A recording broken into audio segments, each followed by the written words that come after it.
Alright guys, so this is the fourth problem that we are going to solve for incomplete combustion. So after this problem, we are going to move on sa ating susunod na topic. So ano yung pinagkaiba ng problem na to sa first three problems na sinagutan natin? So if you will recall, yung first problem na sinagutan natin, ang ating fuel is a pure carbon. And sa second problem naman na sinagutan natin, our fuel is a hydrocarbon. So, meron tayong carbon and hydrogen sa ating fuel, no? And then, yung third problem na sinagutan natin, our fuel is an alcohol. So, meron tayong carbon, hydrogen, and oxygen sa ating feed, no?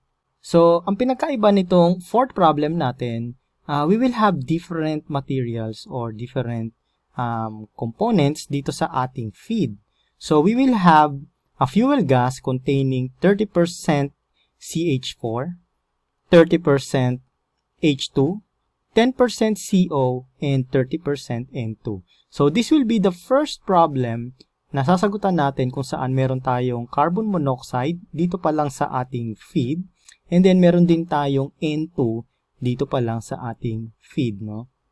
So, we are going to burn it with 20% enriched air. So, therefore, we have an air supply here plus 20% excess, no? So, yan yung gagamitin nating supply ng oxygen. Now, ang kailangan nating makuha is yung ORSAT analysis dito sa ating flue gas. Okay? Kailangan nating makuha yung ORSAT analysis. Now, given that 10% of the carbon is converted to CO. So, lahat ng carbon na nandito sa ating fuel, 10% nun is converted to carbon monoxide. So, our carbon in our feed is converted. So, 10% is converted to CO. So, therefore, 90% of the carbon sa ating feed is converted to CO2, no? So, sabi natin dito, our fuel gas is having 30% CH4. Then, meron din siyang 30% ng H2. We have 10% CO and we have 30% of N2, no? So, ang una nating gagawin is of course to set our basis, no? So, our basis will be 100 gram mole of our fuel. Okay, so therefore, given 100 gram mole of fuel, we will have 30 gram mole of CH4, 30 gram mole of H2, 10 gram mole of CO, and 30 gram mole of N2. Okay? So, yan ang ating feed dito sa ating fuel. So, kailangan nating makuha kung gaano karaming air yung sinupply natin, di ba? So, in order to do that, kailangan muna nating makalculate yung ating complete combustion. Katulad din ng mga ginawa natin in the previous problems, no? Okay, so, we're going to take the complete combustion. So, sabi natin, if you're going to get the complete combustion, it means lahat ng combustible material natin dito sa ating feed has been completely burned. Okay? So, ibig sabihin, lahat ng carbon natin has been converted to CO2 and lahat ng H2 natin has been converted to H2O, di ba? So, ano ba yung mga may carbon natin? First, we have CH4. Okay, so we're going to have a complete combustion of that. So, CH4 plus O2, we will have CO2 plus H2O, di ba? So, ano pa? Meron tayong CO. So, yung CO natin plus O2 will be converted to CO2 plus H2O. And then, meron tayong H2. Yan ang mga combustible material natin. Plus O2 will be converted to water, no? So, balance muna natin. So, our CH4 plus O2, in order to balance this reaction, we will have 2 of our O2 and 2 of our water, diba? And para naman sa carbon monoxide, so we will have 1/2 of O2. Okay, dito sa ating reaction. Okay, so I'm sorry, we don't have water here. No? Wala naman tayong hydrogen dyan. Okay, so ang ating H2 naman, we will have 1/2 of O2. Okay? So, gaano karaming CH4 meron tayo? Dito sa ating feed, we have 30 gram mole ng CH4. So, we have 1:2, so we will have 60 of O2. No? Dito sa ating CH4. And para naman sa CO, we have 10 gram mole. So, 1/2 of our 10 will be 5. Okay, so we have 5 gram mole sa ating CO. And para naman sa H2, we have 30 gram mole. Then, 1/2 of that will be 15 gram mole, no? So, kailangan nating makuha yung theoretical oxygen. So, ano nga uli yung theoretical oxygen natin? Yung theoretical oxygen is the amount of oxygen that is required for complete combustion ng lahat ng ating combustible material, no? So, our theoretical O2 is equal to the sum of all of this, no? Lahat ng ginamit natin for complete combustion, no? So, i-add natin lahat ng yan. So, we have 60 plus 5 will be 65, plus 15 will be equal to 80, no? So, we will have 80 gram mole of O2. Okay? So, saan natin nakuha yung 80 gram mole? Inadd natin lahat ng oxygen na nagamit natin for complete combustion, no? So, we have 60 plus 5, 65, plus 15 will be 80 gram mole of O2. Okay, so yan na yung ating theoretical O2. Now, gaano karami yung supplied O2 natin? Gaano karami yung actual na sinupply natin? So, we know that this is the theoretical oxygen needed for complete combustion. Pero, hindi naman laging nagiging complete ang ating combustion. So, we are going to provide more air, no? So, in this case, we provided 20% excess ng ating air. So, that means we will have 80 gram mole of O2 plus 20% of our O2 ng theoreticals. So, we will have this value, no? So, we will have 80. Okay, so let's check. We will have 80 plus 80 times 0.2. Okay, so we have 96 gram mole, no? So we have 96 gram mole of supplied O2. Okay, so we have to take note of that. So, makikita rin natin dito kung gaano karami yung N2 that is supplied from air. Diba? So, we know our ratio, no? So, we have, okay, so we will have here 96 gram mole of supplied O2. Then, we're going to get our ratio here. We have 21 gram mole of O2 for every 79 gram mole of N2, diba? So, we will get our N2 supplied because our gram mole of O2 will be cancelled out. Okay, so, gaano karami yung magiging N2 natin? We have 96 times 79 divided by 21. Okay, so we have 361.14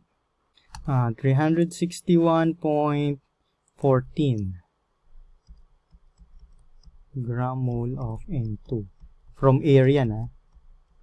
Now, we should not forget that we also have 30 gram mole of N2 dito sa ating fuel, no? So, this is supplied from air. Okay, but we need to get our total N2 supplied. So, we will have 361.14 plus our 30 gram mole here, no? So, we will have 30 gram mole. So, therefore, we have 391.14. So, 391.14 gram mole of N2. So, since non-combustible itong ating N2, so we will know that we will have here 391.14. So, we have N2 here, which is 391.14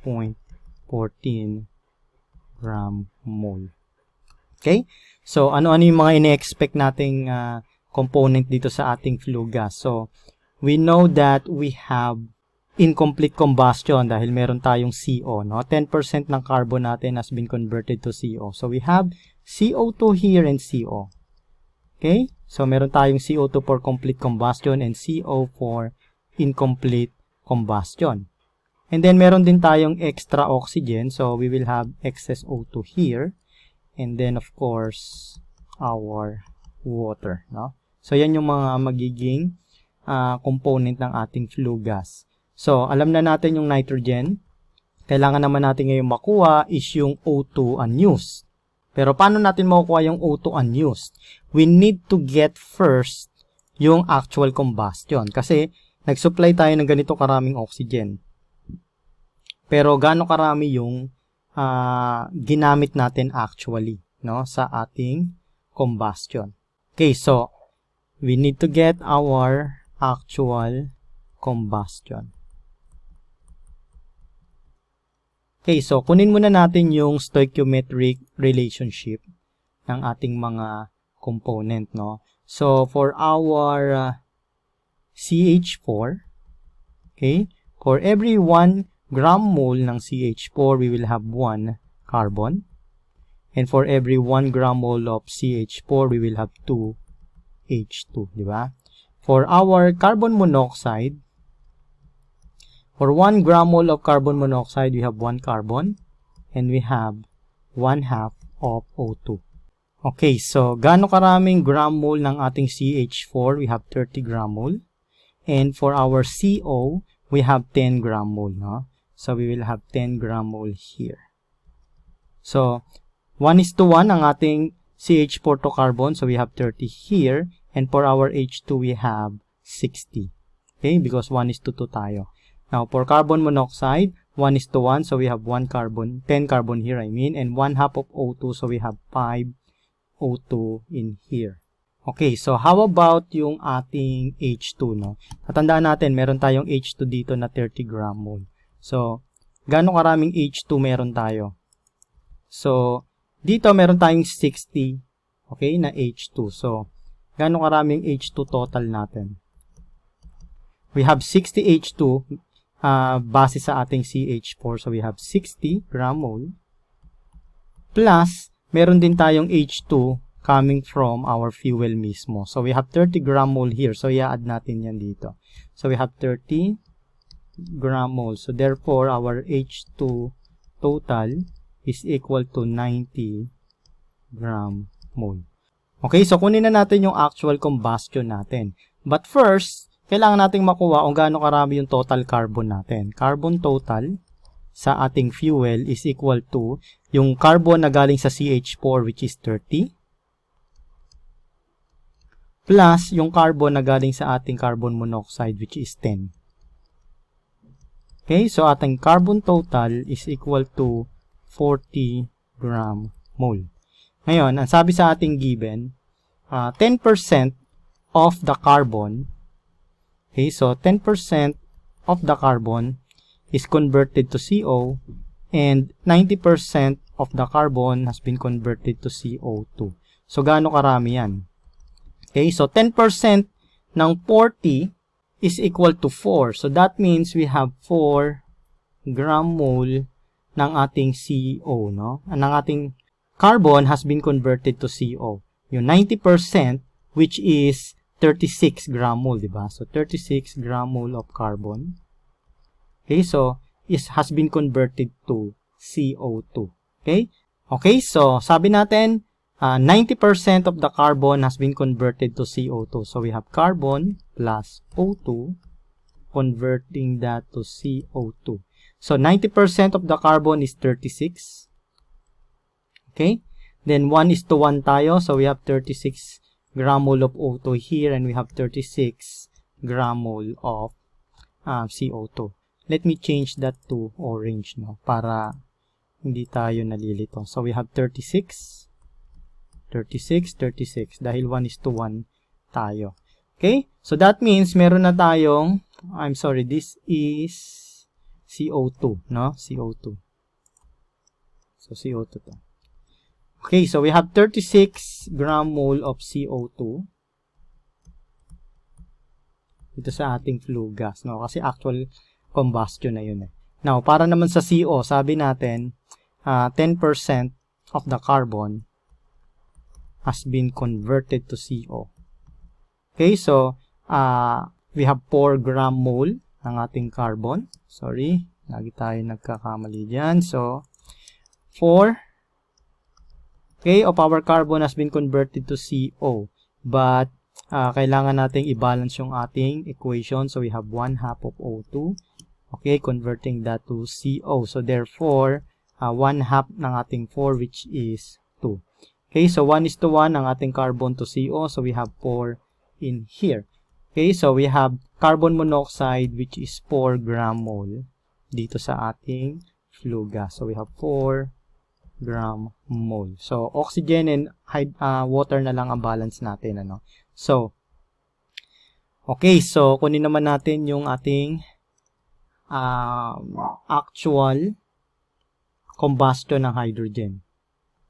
So, we have H2 plus O2, converting that to water, no? So, to balance this, we have 1/2 here. So, kano karami yung H2 total natin? We have 90 gram mole, no? So, we have 90. So, 1/2 ng ating 90 will have 45 here. 1:1 ng H2 to H2O will have 90 gram mole here. So, our water here is 90 gram mole. Okay? Okay, so oxygen use. Makukuha na natin yung oxygen use kasi ito na yung actual combustion natin. No? So, therefore, kapag inad natin lahat ng oxygen dito, we will get the actual O2 that is used, okay, sa actual combustion na nangyari. No? So, therefore, our O2 use is equal to 36 plus 2 plus 45. Okay?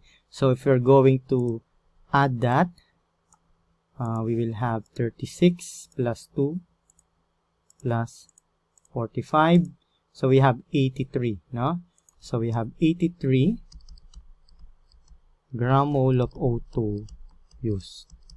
Okay, so, ang lalabas dito, ang lalabas na oxygen dito sa ating flue gas is yung unused O2. So, paano natin makukuha yung unused O2?